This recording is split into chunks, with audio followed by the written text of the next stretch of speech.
기근이 더욱 심하여 사방에 먹을 것이 없고 애굽 땅과 가나안 땅이 기근으로 황폐하니 요셉이 곡식을 팔아 애굽 땅과 가나안 땅에 있는 돈을 모두 거두어들이고 그 돈을 바로의 궁으로 가져가니 애굽 땅과 가나안 땅에 돈이 떨어진지라. 애굽 백성이 다 요셉에게 와서 이르되 돈이 떨어졌사오니 우리에게 먹을 거리를 주소서. 어찌 주 앞에서 죽으리까? 너희의 가축을 내라. 돈이 떨어졌은즉 내가 너희의 가축과 바꾸어 주리라. 그들이 그들의 가축을 요셉에게 끌어오는지라. 요셉이 그 말과 양떼와 소떼와 나귀를 받고 그들에게 먹을 것을 주되 곧 그 모든 가축과 바꾸어서 그 해 동안에 먹을 것을 그들에게 주니라. 그 해가 다 가고 새 해가 되매 무리가 요셉에게 와서 그에게 말하되 우리가 주께 숨기지 아니하나이다. 우리의 돈이 다하였고 우리의 가축대가 주께로 돌아갔사오니 주께 낼 것이 아무것도 남지 아니하고 우리의 몸과 토지뿐이라. 우리가 어찌 우리의 토지와 함께 주의 목전에 죽으리이까? 우리 몸과 우리 토지를 먹을 것을 주고 사소서. 우리가 토지와 함께 바로의 종이 되리니 우리에게 종자를 주시면 우리가 살고 죽지 아니하며 토지도 황폐하게 되지 아니하리이다. 그러므로 요셉이 애굽의 모든 토지를 다 사서 바로에게 바치니 애굽의 모든 사람들이 기근에 시달려 각기 토지를 팔았습니다. 땅이 바로의 소유가 되니라. 요셉이 애굽 땅 이 끝에서 저 끝까지의 백성을 성읍들에 옮겼으나 제사장들의 토지는 사지 아니하였으니 제사장들은 바로에게서 녹을 받음이라. 바로가 주는 녹을 먹음으로 그들이 토지를 팔지 않음이었더라. 요셉이 백성에게 이르되 오늘 내가 바로를 위하여 너희 몸과 너희 토지를 샀노라.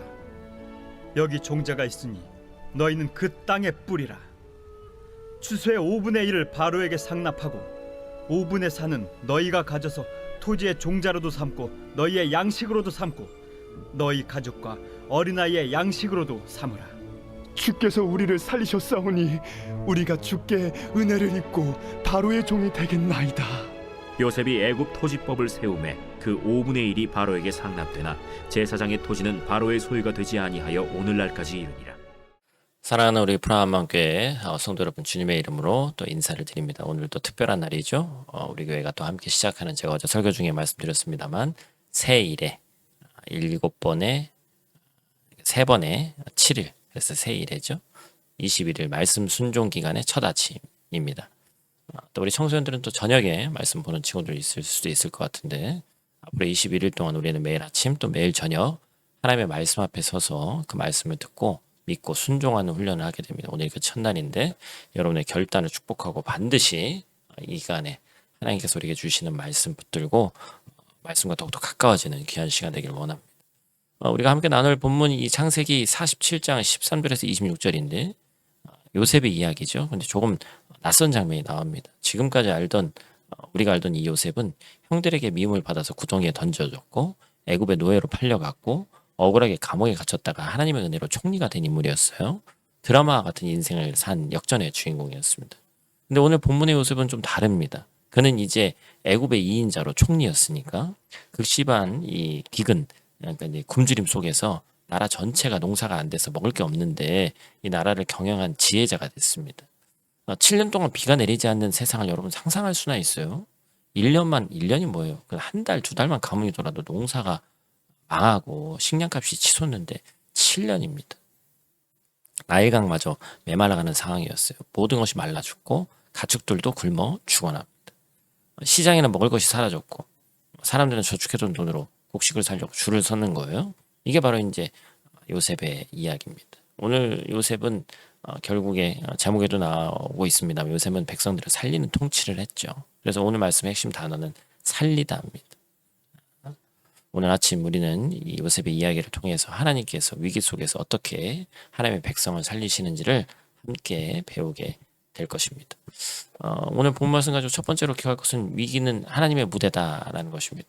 13절 14절 말씀, 기근이 더욱 심하여 사방에 먹을 것이 없고 애굽 땅과 가나안 땅이 기근으로 항폐하니 요셉이 곡식을 팔아 애굽 땅과 가나안 땅에 있는 돈을 모두 거둬들이고 그 돈을 바로의 궁으로 가져가니.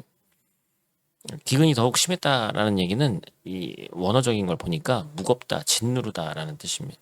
기근이 사람들을 짓누르고 있어요. 여러분 배고프면 얼마나 무서운 것이에요. 그런데 애굽에는 곡식이 있었어요. 요셉이 준비해둔 곡식이 있었습니다. 하나님께서 7년 전에 요셉에게 꿈을 주셨고 요셉은 그 꿈을 믿고 7년 동안 준비했습니다. 풍년일 때 거둬들인 그 곡식이 지금 애굽과 가나안의 모든 사람을 살리고 있었죠. 백성들이 요셉에게 나와서 뭐라고 얘기합니까? 어찌 주 앞에서 죽겠습니까? 그들은 요셉을 주라고 불렀습니다. 단순한 존칭이 아니라 생사여탈권, 즉 죽고 사는 문제가 이 사람에게 달려 있다는 거예요. 그들은 요셉 말고는 자신들을 살릴 사람이 없다는 걸 알고 있었습니다. 사랑하는 성도 여러분, 특히 우리 청소년 여러분, 이것이 바로 하나님께서 위기를 허락하시는 이유예요. 우리가 우리 힘으로 살 수 있을 때는 하나님을 찾지 않습니다. 그렇죠? 돈이 있을 때, 건강할 때, 모든 게 잘 될 때, 내가 알아서 할 수 있다고 생각을 하죠. 그런데 정말로 우리 힘이 다 있을 때나 우리가 가진 것이 소용이 없을 때, 그때 비로소 우리는 주님밖에 없습니다라고 고백을 하게 되는 것이죠. 두 번째로 우리가 함께 기억할 것은 곤궁 은혜의 통로입니다. 24절 25절 말씀, 추수의 5분의 1을 바로에게 상납하고 5분의 4는 너희가 가져가 토지의 종자로도 삼고 너희의 식량으로 삼고 너희 가족과 어린아이 양식으로도 삼으라. 그들이 이르되 주께서 우리를 살리셨사오니 우리가 주께 은혜를 입고 바로의 종이 되겠나이다.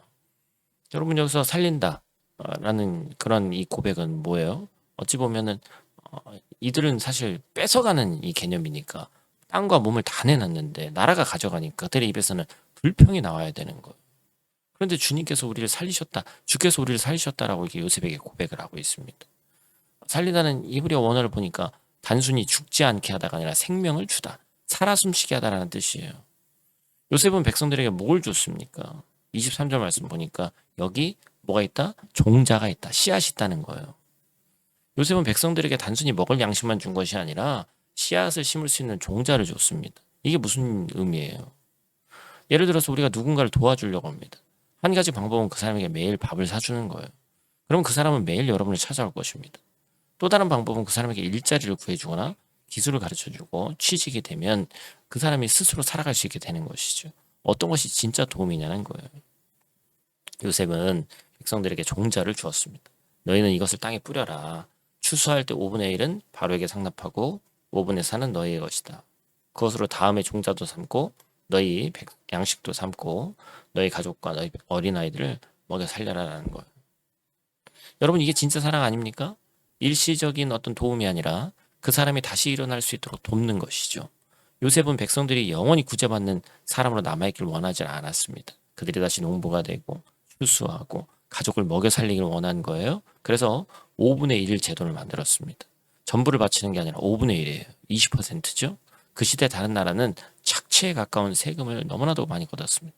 로마는 나중에 절반을 가져갔죠. 그런데 요셉은 5분의 1만 정했습니다. 그것도 참 공정하고 지혜로운 제도였죠. 그들은 알았습니다. 만약 요셉이 없었다면 자신들이 모두 굶어 죽었을 것이라는 사실을 알았어요. 자신들이 살아있는 것, 다시 농사를 지을 수 있는 것, 가족을 먹여 살릴 수 있는 것이 모두 참 쉽지 않은 인정이지만 요셉 덕분이구나. 기적의 순간에 있었던 것이죠. 사랑하는 성도 여러분, 이게 바로 우리에게 참된 복음의 메시지가 된 줄 믿습니다. 우리가 우리의 모든 것을 주님께 드릴 때 우리는 손해보는 것 같이 느껴지지만 오히려 진짜 생명을 얻게 되는 것이죠. 요셉의 백성들이 자신들의 땅과 몸을 바쳤을 때 오히려 살 길을 얻었듯이 우리가 우리 삶의 주권을 주님께 드릴 때 우리는 진정한 자유와 하나님 안에서의 참 생명을 얻게 되는 것이죠. 오늘부터 21일 동안 우리 함께 말씀 앞에 서서 하나님의 음성을 듣고 순종하는 훈련하시기 바랍니다. 여러분의 삶에 어려움이 있다면 그것이 하나님을 만나는 무대가 되기를 기도합니다.